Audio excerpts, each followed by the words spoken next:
ప్రభు అయిన యేసుక్రీస్తు నామములో మీ అందరికీ హృదయపూర్వకమైన వందనాలు తెలియజేస్తున్నాను. ఈరోజు బైబిల్ గ్రంథంలో మనం అపోస్తులుడైన పౌలు గలతీయులకు రాసినటువంటి పత్రికని ధ్యానం చేయబోతా ఉన్నాం. అపోస్తులుడైన పౌలు గలతీయులకు రాసినటువంటి పత్రిక, ఒక మాటలో చెప్పాలి అని అంటే రోమా పత్రిక రోమాలో ఉన్న యూదులకు రాసినటువంటి రోమా పత్రిక ఎలా ఉంటుందో దానికి సబ్ అని చెప్పవచ్చు. అంటే ఆ పుస్తకంలో ఎలాగైతే ధర్మశాస్త్ర సంబంధమైన నీతిని బట్టి కాదు కానీ యేసుక్రీస్తునందలి విశ్వాసం వలన నీతిమంతులం అవుతామని ఎలా అనేక విషయాలను బట్టి పౌలు ఆ సంఘానికి ఉత్తరం రాశాడో అలాగనే ఈ సంఘానికి కూడా రాయటం మనం చూస్తాము. వాటితో పాటు మరికొన్ని విషయాలు ఉన్నాయి. పౌలు సువార్త ప్రచురిస్తున్నప్పుడు చాలామంది యూదులు ఏం చేశారు అని అంటే ఆయన యొక్క అపోస్తలత్వాన్ని ప్రశ్నించడం మొదలుపెట్టారు. అంటే పౌలు కూడా అపోస్తులుడా అనేటువంటి ఒక విషయం అనేది వాదనలో తెర మీదకు వచ్చింది. ఇలాంటి సమయంలో పౌలు తాను దేవుని చేత ఏర్పాటు చేయబడిన వాడినని చెప్పుకునేటువంటి విషయాలు కొన్ని ఉంటాయి. అలాగే ధర్మశాస్త్ర సంబంధంగా మనకు నీతి కాదు కానీ యేసునందలి విశ్వాసము వలన నీతి అనే విషయాన్ని కూడా ఆయన చెప్పాడు. సో ఇప్పుడు మరికొన్ని విషయాలు మనం చూడబోతున్నాం. క్రీస్తు శకం 27-29 కాలంలో ఇది రాయబడిందని చరిత్రకారులు దీన్ని అంచనా వేశారు. పౌలు గలతీలో ఉన్న సంఘాలకు రాశాడు. గలతీ అనేది కేవలం ఒక ఊరు కాదు కానీ ఒక ప్రాంతం. ఆ ప్రాంతంలో అనేకమైనటువంటి ఊర్లు ఉన్నాయి. వాటన్నిటికీ అది సౌతా లేకపోతే నార్తా వెస్టా ఈస్టా అని కొంతమంది దీని మీద ఆర్గ్యుమెంట్ చేయడం చూశారు. కానీ ఏ ప్రాంతానికి రాసినప్పటికీ ఆయన రాసిన మాట వాస్తవము, ఇందులో ఉన్న విషయాలు కూడా వాస్తవమైన విషయాలు.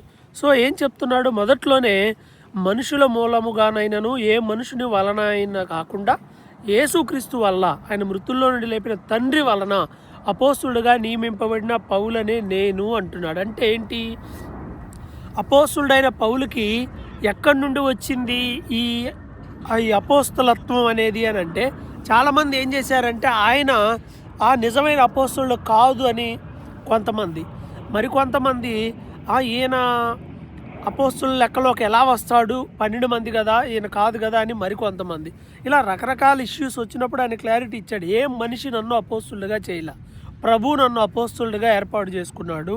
అందువల్ల ఏ మనుషుల మూలంగా కాదు, ఏ మనిషి వల్ల కూడా కాదు, దేవుడే నన్ను అలా చేశాడని చెప్తూ తనతో పాటు ఉన్నటువంటి ఆ సహోదరులందరూ కూడా గలతీలో ఉన్నటువంటి సంఘానికి శుభమని చెప్పి రాస్తున్నాడు. ఏమని, 4వ వచనంలో ప్రస్తుత దుష్టకాలం నుండి విమోచింపవలనని మన పాపల నిమిత్తం తను తాను యేసుక్రీస్తు అప్పగించుకున్నాడు అనే విషయాన్ని తెలియజేస్తున్నాడు. అలాగే 6వ వచనంలో అసలు విషయాన్ని మొదలుపెట్టాడు. క్రీస్తు కృపను బట్టి మిమ్మును పిలిచిన వానిని విడిచి భిన్నమైన సువార్త తట్టుకు మీరింత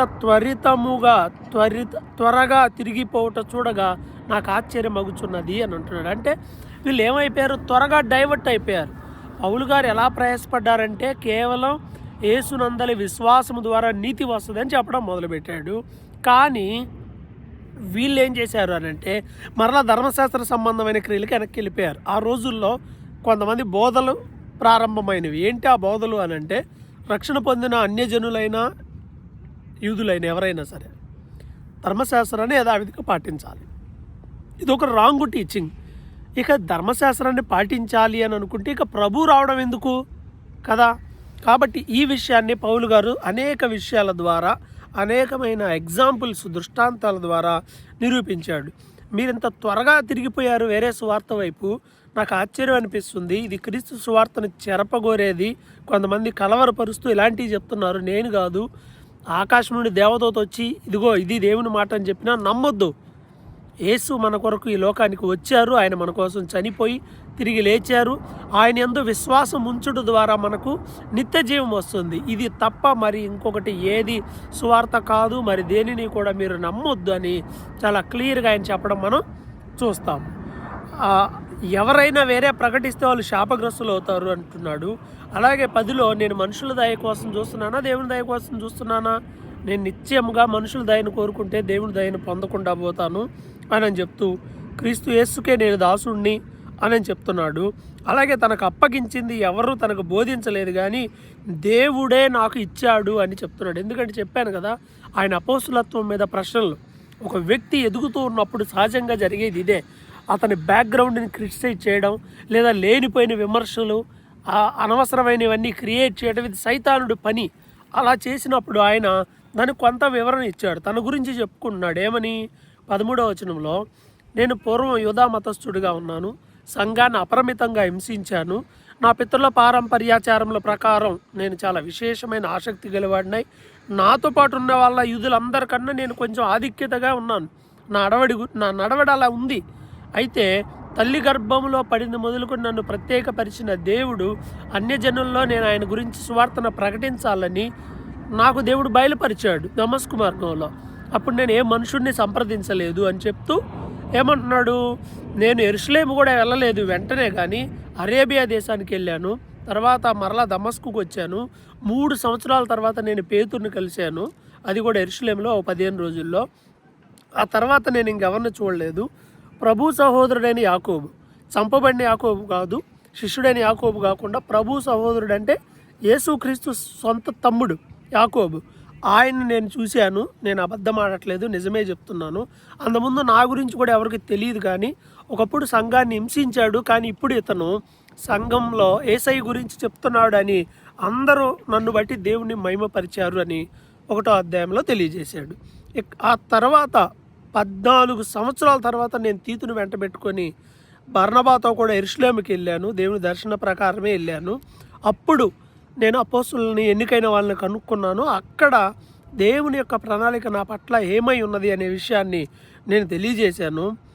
అంత మాత్రమే కాదు, నాతో పాటు తీతు అనేటువంటి వ్యక్తి ఉన్నాడు, గ్రీసు దేశస్థుడు. ఆయన నేను సున్నతి పెట్టాలని నేనేం బలవంతం చేయలేదు అని చెప్పేసి, ఆయన మనుషుల ద్వారా తనేమీ నేర్చుకోలేదని, మనుషుల దగ్గర సంప్రదించలేదని, దేవుడే తనకు అపోస్తులత్వాన్ని ఇచ్చాడు అనే విషయాన్ని చాలా స్పష్టంగా చెప్పడం మనం చూస్తాము. ఎంతటి వారైనా, ఎన్నికైన వారు నాకు అవసరం లేదు, నేను లక్ష్య పెట్టను అని చెప్తూ సున్నతి పొందిన వాళ్ళకి పేతురు చెప్పడం ఎలాగైతే దేవుడు నియమించాడో, అన్యజనులకి సున్నతి లేని వారికి చెప్పడానికి దేవుడు నన్ను ఏర్పాటు చేసుకున్నాడు అని 2వ అధ్యాయం 7వ వచనంలో చెప్తూ ఉంటాడు.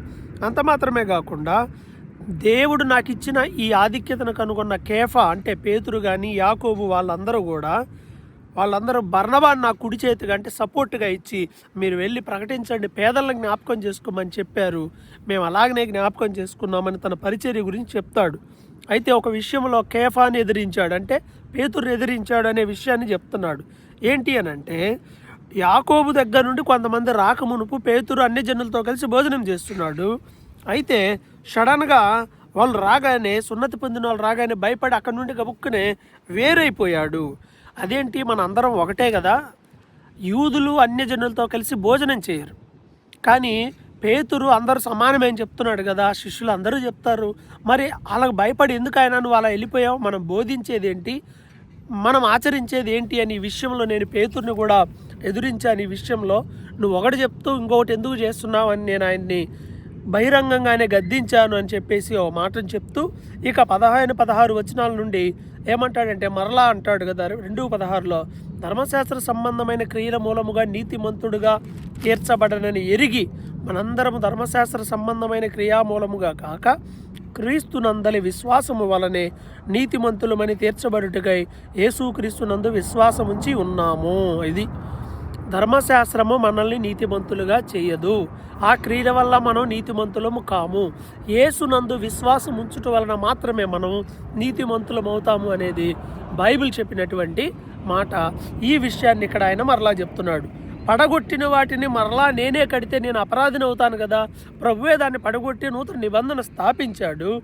అంత మాత్రమే కాదు, ఇంకో మాట చెప్తాడు 19లో, నేనైతే పర్సనల్గా ఆయన తన గురించి చెప్తూ, దేవుని ధర్మశాస్త్ర విషయమై నేను చచ్చిన వాడిని అయిపోయాను, నేను క్రీస్తు యేసుతో కూడా సిలువ వేయబడి ఉన్నాను, జీవించువాడని ఇక మీదట నేను కాదు, నాలో క్రీస్తు జీవిస్తున్నాడు, ఈ జీవితం నన్ను ప్రేమించి ప్రభు నాకు ఇచ్చిన జీవితమే అని అంటున్నాడు. అంటే ధర్మశాస్త్ర విషయమై నేను చచ్చిపోయాను. ఒకప్పుడు నేను ధర్మశాస్త్రాన్ని పాటించేవాడినే, కానీ ఇప్పుడు యేసుక్రీస్తునందు నేను ఉంటున్నాను, నేను క్రీస్తుతో కూడా సిలువ వేయబడ్డాను అంటున్నాడు. యేసయ్య సిలువ వేయబడి ధర్మశాస్త్రాన్ని కూడా మేకులతో దాన్ని నెరవేర్చాడు, దాన్ని కూడా సిలువ వేశాడు, అయిపోయింది, నెరవేర్చాడు అని. మనం యేసునందు నీతిమంతులుగా ఉంటాము అనే విషయాన్ని గుర్తించాలి. మూడో అధ్యాయంలో అంటున్నాడు, ఓ అవివేకులైన గలతీయులారా, మిమ్మల్ని ఎవడు మోసం చేశాడు? ఎందుకు మీరు ఇంత త్వరగా డైవర్ట్ అయిపోయారు? ఎవరో ఏదో చెప్పిన తప్పుడు బోధలకు మీరు ఎలా వెళ్ళిపోయారు? మీరు శరీర సంబంధంగా ఆత్మ సంబంధంగా స్టార్ట్ చేసి శరీర సంబంధంగా ముగిస్తారా? కరెక్ట్ కాదు కదా. వ్యర్థంగానే ఇన్ని కష్టాలు అనుభవించారా సువార్త నిమిత్తం? ఒకప్పుడు ఎన్నో కష్టాలు అనుభవించి వాక్యాన్ని విన్నారు. మరి ఏంటి, ఎందుకు ఇలా అయిపోయారని ఎంతో వేదనతో మాట్లాడాడు. అంత మాత్రమే కాకుండా అబ్రహాం గురించి చెప్తున్నాడు. అబ్రహాం దేవుణ్ణి నమ్మాడు, అది అతనికి నీతిగా ఎంచబడింది. కాబట్టి మనందరం ఆయన పిల్లలము అయినప్పటికీ మనం కూడా అన్యజనులు కూడా ఆయన ద్వారా ఆశీర్వదించబడతారనే విషయం లేఖనాల్లో ఉంది. నీ యందు అన్యజనులందరూ ఆశీర్వదింపబడుదురు అని అబ్రహామునకు దేవుడు ముందుగానే చెప్పాడు. అందులో భాగంగానే అబ్రహాం సంతతిగా మనం ఉన్నాం అన్యజనులం కూడా అని చాలా క్లియర్గా ఇక్కడ విషయాన్ని తెలియజేస్తున్నాడు. ధర్మశాస్త్ర సంబంధమైన అన్నిటిలో నిలకడగా ఉండాలి, లేకపోతే శాపం. అంటే చేసేవాడు అన్నీ చేయాలి, ఏ ఒక్కటి చేయకపోయినా శాపం వస్తుంది. కానీ మనం ఏం చేయటం లేదే.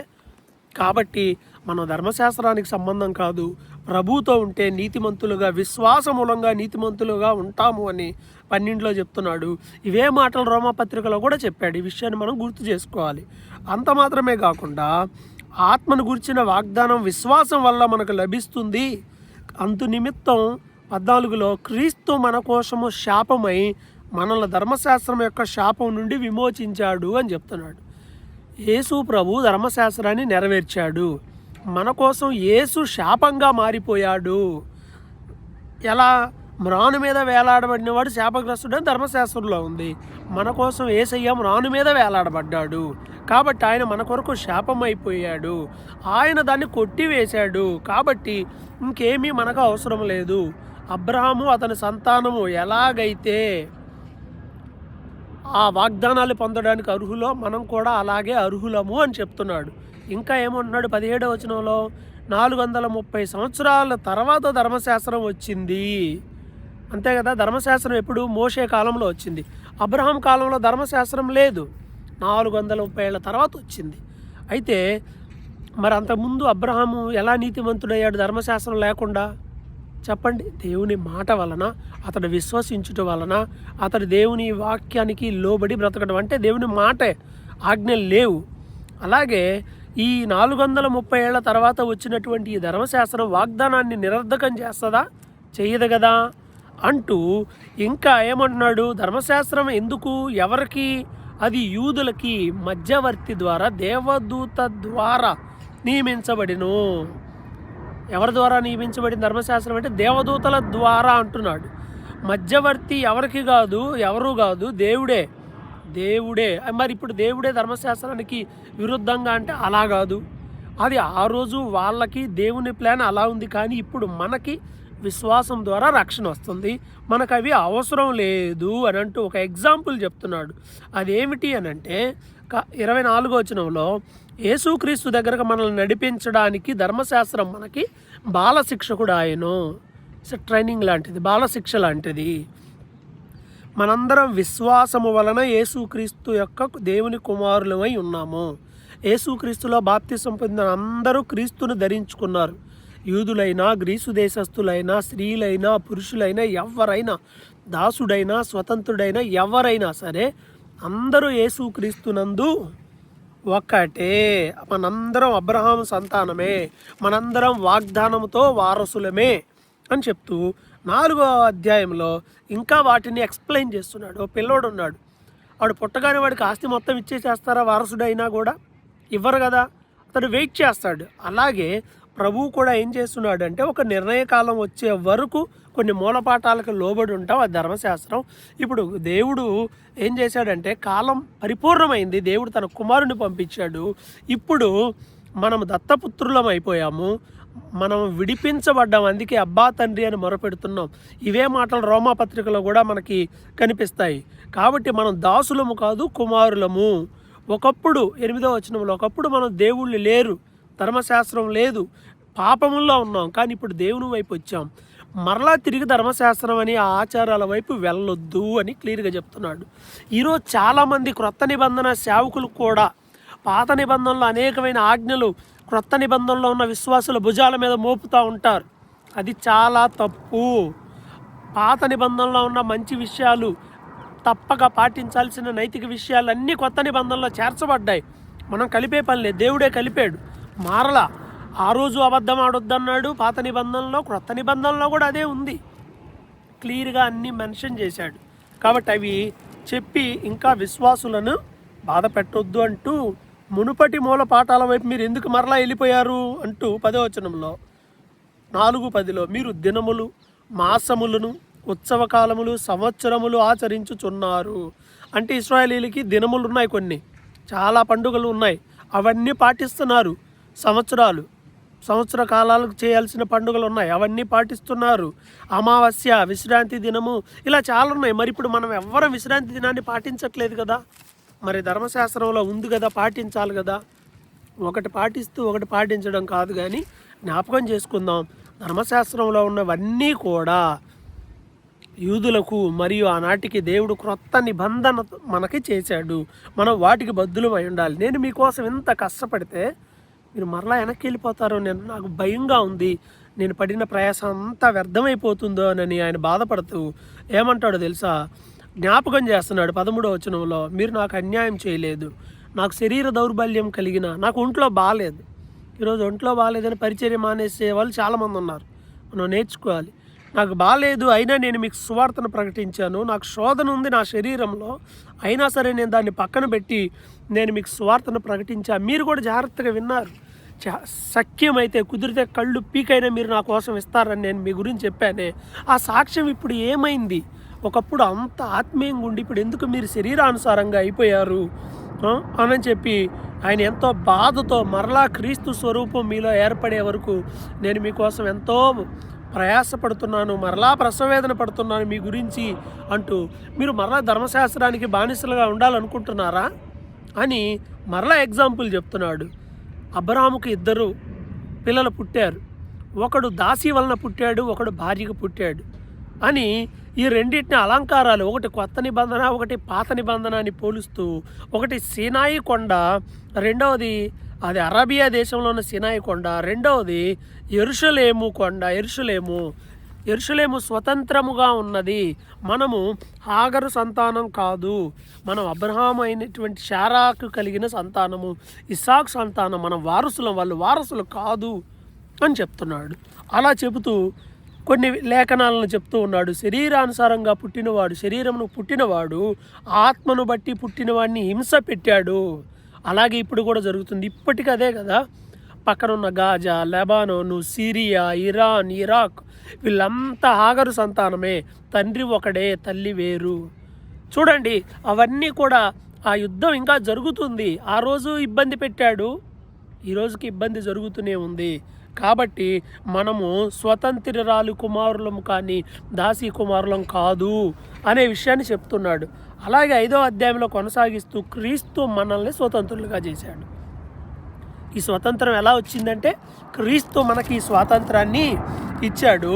మనం స్వాతంత్రం పొందాం కదా క్రీస్తు ద్వారా, మరలా ఈ కాడిలో చిక్కుకోకూడదు అంటున్నాడు.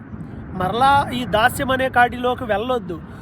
ఉచితంగా యేసుక్రీస్తు ద్వారా రక్షణ పొందిన మనము మరలా పాత నిబంధనలో పాఠాలకు ఎందుకు వెళ్ళాలి అని అంటున్నాడు. అలా వెళ్తే క్రీస్తు నుండి వేరైపోయి చెడిపోయినట్లే అనే చెప్తున్నాడు. యేసుక్రీస్తులోనికి వచ్చి సున్నతి పొందడం, సున్నతి పొందకపోవడం అంటూ ఏమీ లేదు. యేసులోకి వచ్చిన తర్వాత ఇవన్నీ అవసరంలా. మీరు బాగానే పరిగెత్తుతున్నారు కదా, మిమ్మల్ని ఎవరు అడ్డగించారు? కొంచెం పులిసిన పిండి కొంచెం వేసినా మొత్తం అంతా పాడవుతుంది. మిమ్మల్ని కలవరపరుస్తున్నారు, అసత్య బోధలు మీకు చెప్తున్నారు, మీరు వాటికి లోబడిపోతున్నారు. దానికన్నా వాళ్ళు ఛేదించుకోవటమే మేలు. మీరు అలాంటి శారీరక క్రియలని ఆధారం చేసుకోవద్దు, ప్రేమ కలిగి ఉండండి. నిన్ను వలె నీ పొరుగువాడిని ప్రేమించమని దేవుడు చెప్పాడు. ఆ ప్రేమ కలిగి ఉండండి. అంతేగాని ఒకళ్ళనొకళ్ళ మాటల చేత ఖర్చుకొని భక్షించుకుంటే ఏమొస్తుంది అని వారికి జ్ఞానంతో కూడిన మాటలు చెప్పాడు. చెబుతూ 16 నుండి మంచి మాటలు, ఇంకా శరీరము ఆత్మకు సంబంధించిన విషయాలు చెప్తూ, శరీరము ఆత్మ రోమాపత్రిక 8లో కూడా ఇదే విషయం శరీరం ఆత్మ గురించి చెప్పాడు. శరీర స్వభావం ఆత్మ స్వభావం గురించి చెప్పాడు. ఇక్కడ కూడా అంటున్నాడు, మీరు ఆత్మానుసారంగా నడుచుకోండి, అప్పుడు శరీరేచ్ఛలు నెరవేర్చరు.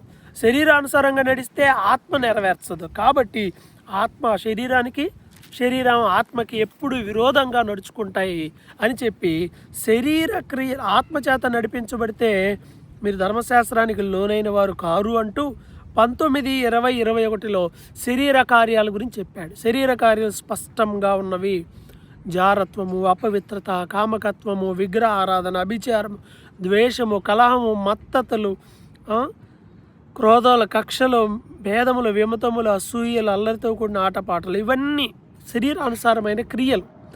ఆత్మ సంబంధమైన ఫలం ఉంది. అదేంటి? ప్రేమ, సంతోషం, సమాధానం. ఇవన్నీ మనకు చిన్నప్పుడు సండే స్కూల్లో కూడా చెప్తారు. ఇది ఆత్మఫలము. వీటికి విరోధంగా ఉంటే అది శరీరానుసారమైనది. అలా ఉండొద్దు. ఆత్మానుసారంగా నడుచుకుందాం, శరీరానుసారంగా వద్దు.